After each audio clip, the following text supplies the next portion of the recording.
Speaking of dweebs, McDavid and Draisaitl. Don't piss off Draisaitl and McDavid. If you're the Florida Panthers and you see those guys nobody look at them, nobody touch them, nobody breathe at them, don't say anything. How many times in this post, you know what? It's almost like the Oilers are more addicted to drama than the last girlfriend I had in Vancouver. She would just crave it, and the Oilers do as well. We fall down 3-0 to the Panthers, and we come back and bury them in OT. Head into the headboard, 5-4, Draisaitl, one-hander off the D-man through Bob's legs. How many comebacks against the Kings? How many comebacks against the Dallas Stars and the Vegas Golden Knights? They're just the comeback kids. Win or lose, I think the same thing's going to happen because McDavid got the Conn Smythe last year in a losing bid in the finals.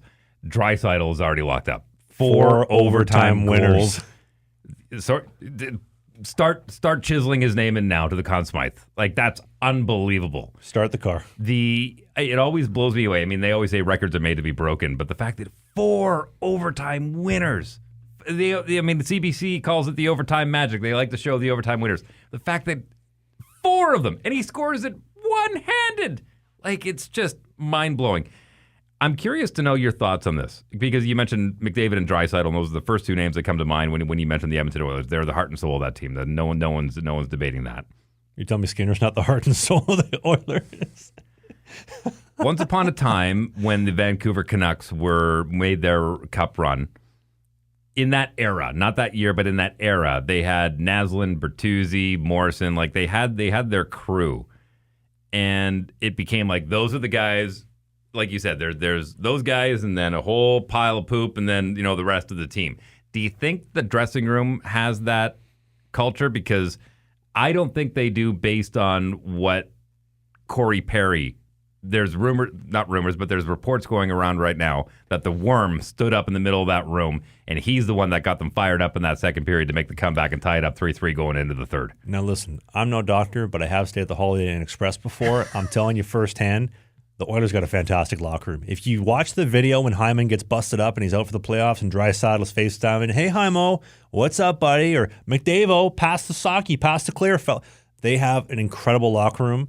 And I think maybe that's why I hate them so much, because I had a lot of bad locker rooms that I played in when guys are chirping at each other, they're turning on each other, and the Oilers look like they just got a great vibe in there. I think they got a phenomenal locker room. And then also, you're totally forgetting that game 2 when McDavid absolutely danced Barkov and Ekblad, made Ekblad look like you with one eye trying to he's playing pond hockey. Oh, it's like NHL 2K11 on easy mode. It's not even fair. The fact that he dances, the best defensive offensive player in the world, arguably one of the best D-men in the game, and then feathers it through somebody's stick right on Draisaitl's tape, bang, past the best goalie in the world, man. He is special. He's special. It is worth mentioning, Bernie Nichols is one of only 6 players to have over 150 points in an NHL season, and he did that playing wing with Wayne Gretzky.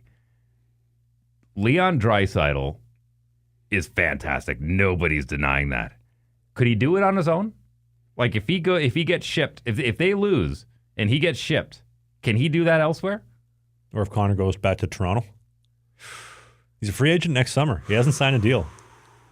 Imagine he takes his cup. Is he UFA or RFA? UFA. Imagine McDavid gets his cup this year and then bounces next summer. Says, see you later, alligator. Ooh.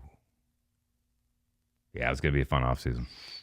Well, not this offseason, next offseason. Yeah, I know. But it's kind of like the whole Vladdy Guerrero situation, right? In Toronto, where he's like, that's fine. I'll play my last year here. Know that it's my last year. I'm moving on next year, and I'm willing to take offers if you're not going to pay me $500,000 or $500 million is what he was asking for. So, yeah, I'm really curious to see if they can get that locked up. It all depends.